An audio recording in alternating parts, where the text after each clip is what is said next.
ప్రభువైనటువంటి యేసుక్రీస్తు నామములో మరొకసారి ఈ రీతిగా మిమ్మల్ని అందరినీ కలుసుకోవడానికి ప్రభువారు చూపించిన కృపా మహేశ్వరం బట్టి మొదటిగా దేవునికి స్తోత్రాలు. వీక్షిస్తున్న మీ అందరికీ హృదయపూర్వక వందనాలు. మరొక నూతనమైనటువంటి అంశంతో మనందరం కూడా ఈ రీతిగా కలుసుకోవడానికి ప్రభువారు మనకి శక్తిని, ఆరోగ్యాన్ని, బలాన్ని ఇచ్చి ఈ రీతిగా ఈ చక్కని సందేశమును విని దాని ద్వారా గొప్ప మేలును, అనుభూతిని పొందుకొని ఆయన వెంబడించే భాగ్యాన్ని ఇచ్చిన ప్రభువు నామమునకు మహిమ కలుగును గాక.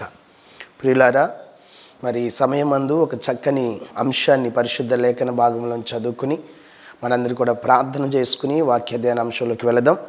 పరిశుద్ధ లేఖన భాగం నుంచి ఈ దినానికి మన కొరకు సిద్ధపరిచిన మాట 2వ దినవృత్తాంతముల గ్రంథము 15వ అధ్యాయము 7వ వచనం. ఇక్కడ అంటున్నాడు, కాగా మీరు బలహీనులు కాక ధైర్యం వహించుడి, మీ కార్యము సఫలమగును. మరొకసారి చదువుకుందాం. కాగా మీరు బలహీనులు కాక ధైర్యం వహించుడి, మీ కార్యము సఫలమగును. చిన్న ప్రార్థన చేసుకుందాం. మహోన్నతుడా, భీకరుడా, ఉన్నతమైనటువంటి వాడా, ఈ సమయమందు నీ పరిశుద్ధ లేఖన భాగంలోంచి కొన్ని మాటలను ధ్యానం చేసుకోవడానికి సిద్ధపడుతున్నాం. ప్రతి మాట మాకు బలాన్ని, శక్తిని, ధైర్యాన్ని ఇచ్చే విధముగా మాతో మాట్లాడమని అడుగుచున్నాము నా తండ్రి. ఇదిగో ఈ సమయమందు నా తండ్రి మరి మాట్లాడడానికి సిద్ధపడిన నా నోటిని కూడా బోరగా వాడుకోనండి అయ్యా. వీక్షిస్తున్నా, వింటున్నా ప్రతి ఒక్కరి హృదయాంతరంగంలో ధైర్యాన్ని, బలాన్ని, శక్తిని అనుగ్రహింపచేయని నాయన. మరి సమయమందు నా ప్రభువా నీ మాటల చేత మమ్మల్ని తృప్తిపరచమని యేసు నామములో అడుగుచున్నాం తండ్రి. Amen, amen. ఈ 2వ దినవృత్తాంతముల గ్రంథము 15వ అధ్యాయము 7వ వచనములో దేవాది దేవుడైనటువంటి యెహోవా మాట్లాడుతున్న చక్కని మాట ఏంటంటే, కాగా మీరు బలహీనులు కాక ధైర్యం వహించండి, మీ కార్యము సఫలమవ్విద్ది. ఇక్కడ యెహోవా దేవుడు మాట్లాడుతున్న మాట ఎవరితో మాట్లాడుతున్నాడు అనంటే, మనం మొదటి వచనం నుంచి కొన్ని మాటలు చదువుకుంటే, ఆ కాలమున దేవుని ఆత్మ ఓదేదు కుమారుడైన అజర్యా మీదకి రాగా అతడు ఆసాను ఎదుర్కొనబోయి ఇలాగు ప్రకటించాను, ఆసా, యోధావారలారా, బెన్యామీనీలారా, మీరందరూ నా మాట వినుడి. మీరు యెహోవా పక్షపు వారైన ఎడల ఆయన మీ పక్షమున ఉండును, మీరు ఆయన యొద్ద విచారణ చేసిన ఎడల ఆయన మీకు ప్రత్యక్షమగును, మీరు ఆయనను విసర్జించిన ఎడల ఆయన మిమ్మల్ని విసర్జించును. నిజమైన దేవుడైనను, ఉపదేశము చే యాజకులైనను, ధర్మశాస్త్రమైనను చాలా దినములు ఇజ్రాయేళ్లకు లేకుండా పోవును. తమ శ్రమయందు వారు ఇజ్రాయేళ్ల దేవుడైన యెహోవా యొద్దకు మల్లుకొని ఆయనను వెదికినప్పుడు ఆయన వారికి ప్రత్యక్షమాయెను. ఆ కాలముల దేశముల కాపురస్తులందరిలోనూ గొప్ప కల్లోలములు కలిగిన గనుక తమ పనిపాటలు చక్కపెట్టుకొంటకై తిరుగువారికి సమాధానము లేకుండెను. దేవుడు జనములకు సకల విధములైన బాధలతో శ్రమపరిచెను గనుక జనమును, పట్టణమును పాడు చేసెను. కాగా మీరు బలహీనులు కాక ధైర్యం వహించండి, మీ కార్యం సఫలమైద్దని ఆనాడు మరి ఓదేదు కుమారుడైన అజర్యా మీదకి దేవుని యొక్క ఆత్మ వచ్చినప్పుడు ఆసా దగ్గరికి వెళ్ళి యోధావారితోనూ బెన్యామీనీలతోనూ చెప్పమన్న మాట. మీరు నిజంగా దేవుని పక్షాన ఉంటే, దేవునికి సేవ చేస్తే, దేవుని యొక్క విచారణ చేస్తే తప్పకుండా దేవుడు మీ మనవి ఆలకిస్తానంటున్నాడు. కానీ దేశముల కాపురస్తులందరిలో కూడా దేవుణ్ణి వెంబడించకుండా, దేవుణ్ణి అనుసరించకుండా, దేవుని దగ్గర విచారణ చేయకుండా చాలామంది ఉన్నారు కనుక వారికి గొప్ప కల్లోలాలు కలగబోతున్నాయి. జనమును, పట్టణమును పాడు చేసే రోజులు వస్తున్నాయి, శ్రమ సంభవిస్తుంది. కానీ మీరు యెహోవా పక్షాన ఉన్నారు గనక దేవుడు మీతో మాట్లాడుతున్న మాట, మీరు దేవుని దగ్గరికి వచ్చి విచారణ చేస్తేనంట ధైర్యం వహించమంటున్నాడు. మీరు లోకములో ఉన్న జనులు బాధపడినట్లు, శ్రమలు అనుభవించినట్లు మీకు ఉండదు. మీరు ధైర్యం వహించండి. మీరు ఏ కార్యాన్ని అయితే ప్రారంభిస్తారో ఆ కార్యం సఫలమైద్దని ఈ దినాన ఆసా దగ్గరికి, యోధా వారి దగ్గరికి, బెన్యామీల ప్రజల దగ్గరికి దేవాదిదేవుడైనటువంటి యెహోవా ఒక వర్తమానం పంపించాడు. ఇది నాన్న తను ఎన్నిక చేసుకున్నటువంటి బిడ్డలతో దేవుడు ఎప్పుడైనా సరే సమీపంగా ఉంటాడండి. మనం ఫలించాలని ఆయన కోరిక, దీవించబడాలని ఆయన కోరిక, మనం ఆశీర్వదించబడాలని ఆయన కోరిక, ఉన్నతమైన స్థానాలలో కూర్చొని పెట్టాలని ఆయన కోరిక. కనుక దేవుడు అంటున్నాడు, నువ్వు ధైర్యంగా ఉండు, ఏ విషయంలో కూడా భయపడొద్దు. ఎందుకంటే దేవుడే నీ పక్షాన మరి నీ కార్యములన్నీ సఫలపరుస్తాడు. దేవునికి ప్రార్థన చేసుకుంటే, దేవునికి విన్నవించుకుంటే ఆయన తప్పకుండా నువ్వు తలపెట్టే ప్రతి కార్యక్రమాన్ని కూడా ఫలింప చేస్తాడని ఇక్కడ మనతో మాట్లాడుతున్నాడు. ఎప్పుడు అని అంటే ప్రతి విషయంలో దేవునికి మనం సమీపంగా ఉండాలి, దేవుని మీద ఆధారపడాలి, దేవునితో మాట్లాడాలి, దేవునితో చెప్పుకోవాలి. దేవుడు మనకు తండ్రి గనక ఆయన ఏదైతే చేయమంటున్నాడో ఆయనకి ఇష్టమైన పద్ధతుల్లో ఆయన ఆజ్ఞలను అనుసరిస్తూ ఆయన మార్గాల్లో మనం నడిస్తే గనక నువ్వు తలపెట్టే కార్యాలు ప్రభు పాదపీఠం దగ్గర చెప్తే ఆయన తప్పకుండా నీ కార్యములన్నింటినీ దేవుడు సఫలము పరుస్తాడండి. నేను 3 ఎగ్జాంపుల్స్ మీతో చెప్తాను. ఎందుకంటే వాళ్ళ పనులలో, వారి అవసరతల్లో దేవుని మీద ఆధారపడినప్పుడు దేవుడు ఎంతగా వారి పక్షాన్ని నిలబడి వారి కార్యం చేశాడన్నది మనం ఇక్కడ ధ్యానం చేసుకుందాం. ఏంటంటే పరిశుద్ధ లేఖన భాగాల్లో మనం గమనించినట్లయితే న్యాయాధిపతుల గ్రంథంలోకి మనం వెళ్తే, పరిశుద్ధ లేఖన భాగంలో న్యాయాధిపతుల గ్రంథము 4వ అధ్యాయము 15వ వచనాన్ని మనం చదువుకుంటే కనుక ఇక్కడ బారాకు వారిని హతము చేయనట్లు యెహోవా సీసెరాను అతని రథములన్నిటినీ అతని సర్వసేనను కలవరపరచగా సీసెరా తన రథము దిగి కాలినడకను పారిపోయెను. ఇక్కడ మనం చూసుకున్నట్లయితే 4వ అధ్యాయము 1-2 వచనాలు చదివితే 15వ వచనంలోనేమో బారాకు వారిని హతము చేయనట్లు ఎవరిని? శత్రువులను. ఎవరు ఆ శత్రువులు అంటే మనకు 1-2 వచనాల్లో మనకు అర్థమవుతూ ఉంటుంది. ఏహూదు మరణమైన తర్వాత ఇజ్రాయేలు ఇంకను యెహోవా దృష్టికి దోషులుగా కనబడుతున్నప్పుడు యెహోవా హాసోరులో ఏలు కనాను రాజైన యాబీను చేతికి వారిని అప్పగించాడంట. అతని సేనాధిపతి హరోషేతులో నివసించిన సీసెరా, ఇతనికి 900 ఇనుపరథాలు ఉన్నాయి.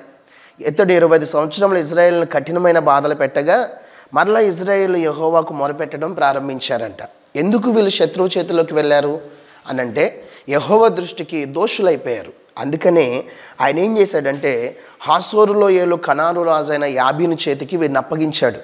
యాబీను రాజు, అతని కింద ఉన్నటువంటి మంత్రి సీసెరా, వీరిరువురంట ఇజ్రాయేల్ని దోపుడు సొమ్ముగా తీసుకుని వాళ్ళని కఠినమైన బాధలు పెడుతున్నారంట. అలాంటి సందర్భంలో వీళ్ళు మరలా యెహోవాకు ప్రార్థన చేయడం ప్రారంభించారు. అక్కడ మరి ఏదొక రూపైన ఎవరి ద్వారానో కార్యం జరిగించాలి. అలాంటి టైంలో అక్కడ ఒక మరి ప్రవక్తి దెబోరా అనే ఒక ప్రవక్తి, ఒక స్త్రీ అక్కడ వారికి న్యాయాధిపతిగా ఉండటం, దేవుని యొక్క ప్రవక్తగా దేవుని దగ్గర నుంచి సమాచారం అందుకుని ప్రజలకు అందించే వ్యక్తిగా దెబోరా అక్కడ ఉన్నట్లు మనం పరిశీలన చేస్తున్నాం. ఇలాంటి టైంలో ఇజ్రాయేల్కి రాజుకున్నటువంటి బారాకును దెబోరా పిలిపించి, అయ్యా దేవుడు సీసెరాను యాబీను మీ చేతికి అప్పగించబోతున్నాడు, నువ్వు బయలుదేరి కొంతమందిని సిద్ధపరచుకుని యుద్ధానికి వెళ్ళానంటే ఈయన ఒక 10,000 మంది, ఆయన దగ్గర ఉన్నటువంటి మనుషులు 10,000 మంది ఉన్నారు. ఆ 10,000 మందిని తీసుకుని యుద్ధానికి వెళ్ళు, దేవుడు నీ చేతికి వారిని అప్పగించబోతున్నాడని ఆకాశమందు ఉన్నటువంటి దేవుడు చెప్తున్నాడు అని చెప్పిందనమాట. 7వ వచనం చదివితే, నేను నీ దగ్గరకు యాబీను సేనాధిపతి అయిన సీసెరాను అతని రథములను అతని సైన్యమును కీషోని ఏటి యొద్ద కూర్చి నీ చేతికి అతన్ని అప్పగించేదనని ఇజ్రాయేల్ దేవుడని యెహోవా సెలవిచ్చి ఉండలేదా? కాబట్టి నువ్వు బయలుదేరి వెళ్ళని దెబోరా బారాకుతో మాట్లాడడం జరిగిందనమాట. అయితే బారాక్ అంటాడు, ససేమీరా నేను వెళ్ళను, ఎందుకంటే మీరు మా సేనకు ముందొస్తే, మీరు కూడా మాతో వస్తే మాకు గొప్ప విజయం కలిగిద్ది అని అంటాడు. అప్పుడు దెబోరా అంటది, అయ్యా మరి శత్రువులను మీ చేతికి అప్పగించడానికి నేను మీతో వస్తే గనక ఒక స్త్రీ ద్వారా బారాకుకి కార్యం జరిగిందని జనసమూహం అంతా చెప్పుకుంటారన్నప్పుడు అయినా పర్వాలేదు మీరు మాతో రావాలి అని ఆయన ప్రవక్తను వేడుకున్నాడు, దేవుని యొక్క సహాయం కోరుకున్నాడు. ఎప్పుడైతే ధైర్యం వహించి, తక్కువ మందే ఉన్నారు, 10,000 మంది ఉన్నారు, శత్రువుకేమో 900 ఇనుపు రథాలు ఉన్నాయంట, ఇంకెంత బలం ఉందో మనకు తెలియదు. అయితే దేవుని పక్షాన దేవునికి ప్రార్థన చేసి దేవుని యొక్క ప్రవక్తలను ఆధారం చేసుకుని బారాకు యాబీను అతని సేనాధిపతి అయిన సీసెరాను జయించడానికి బయలుదేరి వెళ్తాడు. ఎందుకంటే దేవుని యొక్క ఆజ్ఞ, మీరు బయలుదేరి వెళ్ళండి, నేను వారిని మీ చేతికి అప్పగిస్తానని 7వ వచనంలో మనం చదువుకుందాం. నిజమేనండి, ఏదైనా ఒక సమస్య ఉన్నప్పుడు, ఒక కార్యాన్ని మనం తలపెట్టినప్పుడు ప్రభు పరిశుద్ధ పాదపీఠం దగ్గర మనం చెప్పుకుంటే గనక ఆకాశమందున్న దేవుడు ఆలకించి మన కార్యాలు సఫలపరచడానికి ఏదో ఒక రూపేణ మనకు ఒక వర్తమానాన్ని అందిస్తూ ఉంటాడు. ఇక్కడ వీళ్ళు బాధపడుతున్నప్పుడు, ఇజ్రాయేల్ మొరపెడుతున్నప్పుడు దెబోరాను బారాకును ఏర్పాటు చేసుకుని ఆ యాబీను చేతిలో నుంచి ఇజ్రాయెల్ని విడిపించడానికి దేవుడు ఒక శుభకార్యాన్ని అక్కడ జరిగించబోతూ ఉన్నాడు. ఎప్పుడైతే బయలుదేరి వెళ్తారో, దేవుడు వెళ్ళమన్నాడు కదా, బయలుదేరి వెళ్తున్నప్పుడు వీళ్ళు దేవుని మీద ఆధారపడి వెళ్ళారు, దేవుని సన్నిధిలో ప్రార్థన చేశారు, మొరపెట్టుకున్నారు. ఆ మొర ఆలకించిన దేవుడు ఏం చేశాడంటే, ఇప్పుడు మనం చదువుకుంటున్నటువంటి వచనంలో 15వ వచనంలో ఏమంటున్నాడు ఇక్కడ, బారాకు వారిని హతము చేయనట్లు యెహోవా సీసెరాను అతని రథములన్నింటినీ అతని సర్వసేనను కలవరపరచగా సీసెరా తన రథము దిగి కాలినడకన పారిపోయాడంట. చూసారా, దేవునికి స్తోత్రం. ఒక పని చేసేటప్పుడు దేవుని మీద మనం ఆధారపడితే దేవుడు తప్పకుండా మన కార్యాలు సఫలపరుస్తాడు. ఇక్కడ యాబీను మీదకి, సిసెరా మీదకి బారాకు తన సొంత ఆలోచనతో, సొంత నిర్ణయంతో వెళ్తే ఒకవేళ యుద్ధంలో విజయాన్ని పొందుకునేవాడు కాదేమో. కానీ ప్రవక్త మీద ఆధారపడ్డాడు. ప్రవక్త దేవుని దగ్గర నుంచి ఏ వర్తమానం తీసుకొచ్చి చెప్పింది ఆ వర్తమానాన్ని విన్నాడు, దానికి లోబడ్డాడు. లోబడి ప్రవక్తను కూడా తనతో పాటు తీసుకెళ్ళడం ప్రారంభించాడు. ఎందుకంటే నా కార్యం సఫలం అవ్వాలి, నేను కూడా ధైర్యంగా ఉండాలంటే అమ్మా నువ్వు రావాలి, దేవుని యొక్క సన్నిధి మనకు తోడుగా ఉంటుందని బ్రతిమాలుకున్నాడు. ఎప్పుడైతే ఈ ప్రక్రియలోకి వచ్చాడో ఆ సిసెరాను యాబీను సేవకులందరినీ కూడా, సైన్యం అంతటినీ కూడా బారాకు చేతికి అప్పగిస్తే సిసెరా అంట తన రథము దిగి కనబడకుండా పారిపోయాడంట. అంటే శత్రువు ఓడిపోయేటట్లు దేవుడు చేశాడు. నిజమేనండి, దేవాది దేవుడు మనకి ఏదైనా చేయగల సామర్థ్యం కలిగిన దేవుడు. ఆయన మాటిచ్చాడంటే తప్పకుండా కార్యం జరిగింది. అందుకని ఇక్కడ చూడండి, కాగా మీరు బలహీనులు కాక ధైర్యం వహించండి, మీ కార్యం సఫలమైద్ది. ఇక్కడ ధైర్యం వహించండి మొట్టమొదటిగా దెబోరాకు వర్తమానం అందించింది యెహోవా. ఆ వర్తమానాన్ని తీసుకొచ్చి బారాకుకు అందించింది దెబోరా. వీరిరువురు కూడా దేవుడిచ్చిన మాటను బట్టి ధైర్యంతో వీళ్ళ సైన్యం తక్కువ ఉన్న శత్రువు మీద పోరాడడానికి బయలుదేరి వెళ్ళారు. వెంటనే యెహోవా వారి పక్షాన నిలబడి కార్యం సఫలపరిచాడు. వీళ్ళు ధైర్యం వహించారు. శత్రువు ఏమైపోయాడంట, పారిపోయాడు. ఇది నాన్న మన కార్యాలు సఫలం అవ్వాలి, మన మీదకి లెగుస్తున్న దుష్టుడు అంతం అవ్వాలంటే దేవుని మాట కొరకు ఎదురు చూడాలి. దేవుని మాట చొప్పున మనం అడుగు ముందుకేస్తే తప్పకుండా ఆ దెబోరా బారాకు జీవితంలో మరి ఆ ఇజ్రాయేల్ పక్షాన దేవుడు పోరాడి విజయాన్ని ఇచ్చినట్టు మన జీవితాల్లో కూడా గొప్ప కార్యాలను దేవుడు జరిగిస్తాడు. రెండవదిగా మనం చూసుకున్నట్లయితే యెహోషువ గ్రంథం 10:10, అప్పుడు యెహోవా ఇజ్రాయేల్ ఎదుట వారిని కలవరపరచగా యెహోషువ గిబియోను ఎదుట మహాఘోరముగా వారిని హతము చేసెను. బేత్ హోరోనుకు పైకి పోవు మార్గమున అజేకా వరకును మక్కేదా వరకును యోధులు వారిని తరిమి హతము చేయించు వచ్చిరి. దేవునికి స్తోత్రం. ఇందాక మనము న్యాయాధిపతుల్లో కూడా సిసెరాను అతని సైన్యాన్ని యెహోవా కలవరపరిచాడంట. ఇక్కడ యెహోషువ గ్రంథం 10:10 అంటున్నాడు, యెహోవా ఇజ్రాయేల్ ఎదుట వారిని కలవరపరచగా యెహోషువ గిబియోను ఎదుట మహాఘోరముగా వారిని హతము చేశాడు. ఎందుకండి, ఎందుకంత వారి పక్షాన దేవుడు అంతగా నిలబడి వారి కార్యాలని సఫలపరుస్తున్నాడు? ఇక్కడ చూస్తే మనము 10వ అధ్యాయము 5వ వచనములో, కాబట్టి అమోరీయులు 5 రాజులను అనగా యెరూషలేము రాజును, హెబ్రోను రాజును, యర్మూత్ రాజును, లాకీషు రాజును, ఎగ్లోను రాజును కూడుకొని తామును తమ సేనలన్నీ బయలుదేరి గిబియోను ముందర దిగి గిబియోనులతో యుద్ధం చేయడం ప్రారంభించారు. ఇక్కడ అదోనీసెదెక్ అనే రాజు ఉన్నాడు. అదోనీసెదెక్ ఈయన ఎవరంట, యెరూషలేము రాజు. ఈయన ఎందుకు యెహోషువ మీదకి వచ్చాడంటే, ఆల్రెడీ యెహోషువ హాయిని పట్టుకున్నాడు, ఎరుకోను పట్టుకున్నాడు. హాయి పట్టణాన్ని జయించాడు, ఎరుకో పట్టణాన్ని జయించాడు. ఇక అక్కడ ఉన్నది ఏంటంటే పెద్ద పట్టణమైనటువంటి గిబియోను అనే ఒక పెద్ద పట్టణం ఉంది. ఈ పట్టణం ఏం చేసిందంటే యెహోషువకు మద్దతు ఇచ్చింది, యెహోషువతో కలిసిందనమాట. ఈ వర్తమానము యెరూషలేము రాజు అయినటువంటి అదోనీసెదెకు విని గిబియోను కూడా యెహోషువకు మద్దతు ఇచ్చారు గనక నేను వారిని జయించాలి, గిబియోను గెలుచుకోవాలి, యెహోషువ మీదకి యుద్ధానికి వెళ్ళాలని చెప్పి అదోనీసెదెకు ఏం చేశాడంటే 5 రాజులను ఏర్పాటు చేసుకున్నాడు. ఇక్కడ చూడండి 5వ వచనంలో అంటున్నాడు, అమోరీయుల 5 రాజులను అనగా ఎవరెవరంటే వీళ్ళు యెరూషలేము రాజంట, హెబ్రోన్ రాజంట, యర్మూత్ రాజంట, లాకీష్ రాజంట, ఎగ్లోను రాజు. ఈ 5 కలిసి గిబియోను మీదకి వెళ్ళారంట. అక్కడ యెహోషువ వాళ్ళు ఉన్నారు. అయితే మరి యుద్ధంలో విజయం పొందుకోవాలి. ఈ 5 రాజులు గెలుస్తారా, యెహోషువ గెలుస్తాడా? యెహోషువ ప్రతి విషయంలో దేవుని మీద ఆధారపడేవాడు.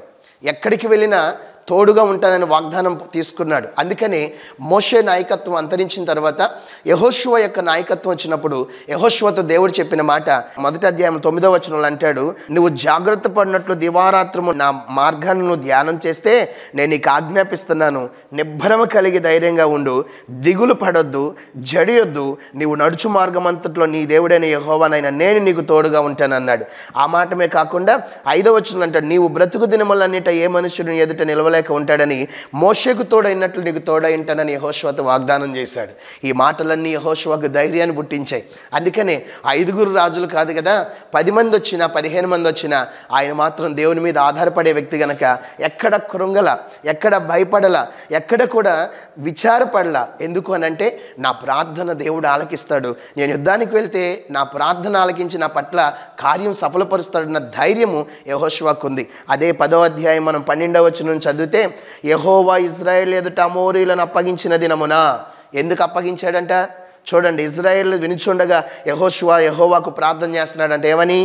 సూర్యుడా నువ్వు గిబియోన్లో నిలువుము, చంద్రుడా నీవు అయ్యాలోన్లో నిలువుము, జనులు తమ శత్రువుల మీద పగ తీర్చుకొని వరకు. సూర్యుడు నిలిచాడంట, చంద్రుడు నిలిచాడంట. చూడండి ఎంత గొప్ప మాట. 14వ వచనం అంటాడు, యెహోవా ఒక నరుని మనవి విని నా దినము వంటి దినము దానికి ముందే కానీ దానికి తర్వాతనే కానీ ఉండలేదు. దేవునికి స్తోత్రం. యెహోషువ చేసిన ప్రార్థన ఆలకించి యెహోషువ ధైర్యం పొందుకున్నాడు, గిబియోను పట్టణాన్ని స్వాధీనపరుచుకున్నాడు, శత్రువులను హతమార్చాడు, కార్యము సఫలమైపోయింది.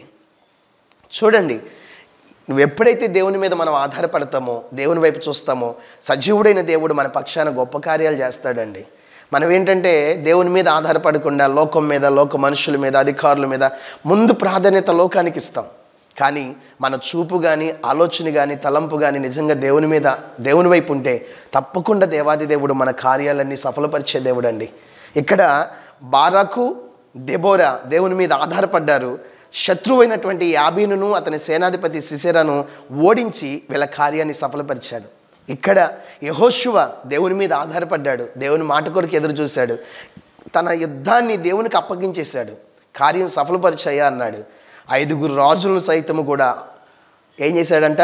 తారుమారు చేశాడు. యెహోషువ గొప్ప విజయాన్ని కలగజేశాడు. మన దేవుడు ఎంతటోడండి, చాలా గొప్పవాడండి. ఆయన పిలిస్తే చాలు, తలంచుకుంటే చాలు, భీకర కార్యాలు జరిగిస్తాడు ఆయన మన పట్ల. ఇంకొక వాక్యాన్ని నేను మీకు చూపిస్తాను. పరిశుద్ధ లేఖన భాగంలో నెహెమ్యా గ్రంథము 6వ అధ్యాయము 9వ వచనాన్ని మనం చదువుకున్నట్లయితే, నేను ఇటువంటి కార్యములను మేము ఎంత మాత్రము చేయవారము కాము, వీటిని నీ మనసులో నుండి నీవు కల్పించుకుంటూ అతని వద్దకు నేను వర్తమానం పంపితిని. దేవా ఇప్పుడు నా చేతులను బలపరచము. ఇక్కడ ఏంటయ్యా అంటే, ఒక రోజున నెహెమ్యా తను వేరే ప్రాంతంలో ఉన్నప్పుడు యెరూషలేము ప్రాంతం అంతా పాడైపోయిందని, యెరూషలేము గోడలు గుమ్మాలన్నీ కూలిపోయినాయని, శత్రువు బాగా బలోపేతంగా అక్కడ పనిచేస్తూ ఉన్నాడని కొంతమంది వ్యక్తులు నెహెమ్యా దగ్గరికి వచ్చి వర్తమానం అందిస్తారు. అందించినప్పుడు నెహెమ్యా దుఃఖ సంద్రంలో మునిగిపోతాడు. అయ్యో, నా ప్రాంతము, నా దేశము, నా ప్రజలందరూ కూడా ఇలా చెల్లాచెదరం అయిపోవటం ఏంటి, దుష్టుడు ఇంత పగబట్టడం ఏంటి, నా ప్రాంతాన్ని మరలా నేను తిరిగి కట్టాలి, నా ప్రాంతం దగ్గరికి వెళ్ళి మరలా నేను పూర్వపు వైభవాన్ని చూడాలి, యెరూషలేములో మందిరము మరలా యథావిధిగా పనిచేయాలని చెప్పి తను ఆరాటపడుతూ ఉంటాడు. ఆరాటపడుతూ తను కన్నీటి ప్రార్థన కూడా చేస్తాడండి. నెహెమ్యా గ్రంథం 1వ అధ్యాయము 5-6లో, ఎట్లనగా ఆకాశమందున్న దేవా యెహోవా, భయంకరుడమైన గొప్ప దేవా, నిన్ను ప్రేమించి నీ ఆజ్ఞలను అనుసరించి నడుచువారిని కటాక్షించి వారితో నిబంధన స్థిరపరచువాడా, నీ చెవి యొగ్గి నీ నేత్రములు తెరచి నీ సన్నిధిని దివారాత్రముని దాసులైన ఇజ్రాయేల్ పక్షముగా నేను చేయి ప్రార్థన అంగీకరించుము. నీకు విరోధంగా పాపం చేసిన ఇజ్రాయేల్ కుమారుల దోషమును నేను ఒప్పుకొనుచున్నాను. నేనును నా తండ్రి ఇంటి వారును పాపం చేసి ఉన్నాము. నీ ఎదుట బహు అసహ్యముగా ప్రవర్తించితిమి. నీ సేవకుడైన మోషే చేత నువ్వు నిర్ణయించిన ఆజ్ఞలైనను, కట్టడలైనను, విధులైనను మేము గైకొనకపోతిమి. కనుక నీ సేవకుడైన మోషేతో నువ్వు సెలవిచ్చిన మాటను జ్ఞాపకం తెచ్చుకొనుము అని చెప్పి, మీరు అపరాధం చేసిన ఎడల జనులోకి మిమ్మల్ని చెదరగొడతానని చెప్పావు, మా అపరాధాలన్నీ క్షమించిన ఆయనని ఏడుస్తూ కన్నీటి ప్రార్థన చేసి ఒక రోజున రాజుగారి దగ్గరికి వెళ్తాడు. అర్థహశస్త రాజు దగ్గరికి వెళ్ళి అక్కడ పని ఏంటంటే రాజుగారికి గ్లాస్ అందిస్తూ ఉంటాడు పానీయం. ఈయన రోజు సంతోషంతో అందించేవాడు, ఆ రోజు దుఃఖముఖంతో ఉన్నాడు. రాజుగారికి డౌట్ వచ్చి అడుగుతున్నాడు, ఏం నెహెమ్యా, ఏదైనా బాధలో ఉన్నావా ఏంటి, దుఃఖంలో ఉన్నావా ఏంటి, అలా విచారంగా ఉన్నావేంటి, బాధపడుతున్నావేంటి, ముఖం అలా పెట్టావేంటంటే ఆయన అంటాడు, నా దేశం పాడైపోయింది, నా యెరూషలేము గుమ్మాలు పాడైపోయినాయి, నా మందిరం పాడైపోయింది, మరి బాధపడకుండా నేనేం చేయాలి నాయనా అని చెప్పి అంటాడు. మీ సెలవు అయితే నేను వెళ్ళి అక్కడున్న నా యెరూషలేము గుమ్మాలని గోడలన్నీ కట్టిస్తానయ్యా, మీరు సెలవు ఉండంటే చూడండి, ఇజ్రాయేల్ దేవుని పక్షాన ప్రార్థన చేసి మరి ఈయన చెప్పకముందే రాజుగారు అడగటము, రాజుగారు రాణిగారు మరి ఎన్ని రోజుల్లో వస్తామని చెప్పినప్పుడు కొన్ని దినాల్లో పని ముగించుకుని వస్తానన్నప్పుడు మార్గమధ్యములో కూడా ఏ రాజు కూడా ఆటంకపరచకుండా కావలసిన సామాగ్రి అంతా ఇచ్చి నెహెమ్యాకి ఇచ్చి పంపిస్తూ ఉంటారండి. ఇలా పంపిస్తూ ఆయన బయలుదేరి వెళ్ళిపోయిన తర్వాత అక్కడ ఆ గోడను కడుతూ ఉన్నప్పుడంట, మందిరాన్ని నిర్మిస్తూ ఉన్నప్పుడంట ఇక్కడ ఎవరున్నారంటే సన్బలటు, టోబియా అనే అరబీడైన గెషము, ఈ ముగ్గురు ఉన్నారు అక్కడ. వీళ్ళు ఎవరంటే పెద్ద శత్రువులు. సన్బలటు, టోబియా, గెషము వీళ్ళు ఏం చేస్తున్నారంటే నెహెమ్యాకు ఒక లేఖ పంపించారు కడుతూ ఉన్నప్పుడు. ఏమని పంపించారు? మనం 3వ వచనం చదివితే, అందుకు నేను చేయి పని గొప్పది, దాన్ని విడిచి మీ యొద్దకు వచ్చేటకై నేను దాన్ని ఎందుకు ఆపాలి? నెహెమ్యా దగ్గరికి వర్తమానం పంపించారు రమ్మని. నేను రానంటాడు, నేను చేయ పని చాలా గొప్పదన్నాడు. అప్పుడు ఆయన చేశారంటే 4వ వచనంలో, అలాగున 4 మార్లు మా యొద్దకు వర్తమానం పంపగా ఆ ప్రకారం నేను మళ్ళీ ప్రత్యుత్తరం ఇచ్చాను. అంతటా 5వ మారు సనబలటు తన పనివాని ద్వారా విప్పి ఉన్న ఒక పత్రిక నా యొద్దకు పంపాడు. ఏమని? అందులో వారిపైన రాజుగా ఉండాలని నీవు ప్రాకారంను కట్టుచున్నావని, ఈ హేతువు చేతనే నీవును యూదులను రాజు మీద తిరుగుబాటు చేయనట్లుగా ఆలోచిస్తున్నావని, యూదులకు రాజుగా ఉన్నాడని నిన్ను గూర్చి ప్రకటన చేయుటకు యెరూషలేములో ప్రవక్తలను నీవు నియమించుతావని మొదలగు మాటలు రాశాడంట. అంటే నువ్వు రాజు అవుతావని, రాజుగా ఉండాలని నిన్ను నువ్వు హెచ్చించుకున్నావని చెప్పి లేఖలో రాశాడంట. ఆ మాటకు ఆన్సరే మనం చదివిన 9వ వచనంలో అంటాడు, ఇటువంటి కార్యములు మేమెంత మాత్రం చేయవారం కాదు, ఇవి నువ్వు సొంతంగా కల్పించుకున్నాయి కనుక నేను దానికి బాధ్యుని కాదు అని చెప్పి ఏం చేశాడంటే దేవుని సన్నిధిలో, ప్రభువా నేను చేస్తున్న పనిని సఫలపరచండి, నా కార్యాన్ని సఫలపరచండి అని ఎప్పుడైతే దేవుని సన్నిధిలో ప్రార్థన చేశాడండి. ప్రార్థన చేసినప్పుడు 10వ వచనం నుంచి మనం చదివితే, అటు తరువాత మెహతబేలునకు పుట్టిన దెలాయా కుమారుడైన షమాయా యొక్క ఇంటికి వచ్చి తిని అతడు బయటికి రాకుండా నిర్బంధింపబడ్డాడు. అతడు రాత్రికాలమందు నేను చంపుటకు వారు వచ్చేదరు గనుక దేవుని మందిర గర్భాలయం లోపలికి మనం పోయి తలుపులు వేసుకుందాం రండి అని చెప్పగా, నేను అంటున్నాను, నా వంటి వాడు పారిపోవచ్చునా? ఇంతటి వాడినైనా నేను నా ప్రాణం రక్షించుకుంటకే నేను గర్భాలయం ప్రవేశించవచ్చునా? నేను అందులో ప్రవేశింపనంటేనే నేను ఎందుకు పారిపోవాలి? నా పక్షాన కార్యం జరిగించే వాళ్ళు ఎవరు? యెహోవా దేవుడున్నాడు. కాబట్టి నా రాజు చాలా గొప్పోడు, నా పక్షాన నా కార్యం సఫలపరుస్తాడని సన్బలటు, టోబియా, గెషము ఇలాంటి వాళ్ళు ఎంతమంది ఆటంకపరిచినా నెహెమ్యా భయపడలేదండి. ఎందుకంటే తన భారాన్ని అంతా ఎవరి మీద వేశాడు? దేవుని మీద వేశాడు. అసలు ప్రారంభ దినమే రాజుగారి దగ్గర వర్తమానం తీసుకునేటప్పుడే దేవుడు ఎంత గొప్ప కార్యం చేశాడో ఈ పనిని సఫలం చేయడంటారా? వచ్చాడు మనోడు, ప్రారంభించాడు, ఖడ్గాన్ని పట్టుకున్నాడు, దేవుని సన్నిధిలో ప్రార్థన చేశాడు, ధైర్యంతో ఉన్నాడు. ఎన్ని ఆటంకాలు ఎదురైనా ఈ సన్బలటు, టోబియా, గెషం అన్న వాళ్ళు నువ్వు గోడ కడితే నక్క యువతల నుంచి అవతలు దూరితే గోడ పడిపోద్దని హేళన చేశారు. ఎన్ని అవమానకరమైన మాటలు మాట్లాడినా ఈయన మాత్రం దేవుని వైపు చూడడం మానలా. ఎప్పుడైతే దేవునికి ప్రాధాన్యత ఇచ్చాడో 15వ వచనం అంటాడు, ఈ ప్రకారముగా ఏలూలు మాసము 25వ దినమందు అనగా 52 దినములకు ప్రాకారమును కట్టుట సమాప్తమాయెను. దేవునికి స్తోత్రం. అయితే మా శత్రువులు ఈ సంగతి వినినప్పుడు మా చుట్టూ నుండి అన్యజనుల అందరూ జరిగిన పని చూసినప్పుడును వారు బహుగా ఆధైర్యపడిరి. ఎలాగనగా ఈ పని మా దేవుని వలన జరిగినదని వారు తెలుసుకొనిరి. దేవునికి స్తోత్రం. ఎవరి వల్ల జరిగిద్దండి? దేవుని వలన మాత్రమే. అన్యజనులు కూడా తెలుసుకున్నారంటే ఈ పని వారి దేవుడైన యెహోవా వలన జరిగిందని. మరి నీ కార్యాలు ఎందుకు జరగవు? నీ పనులు ఎందుకు దేవుడు సఫలపరచడు?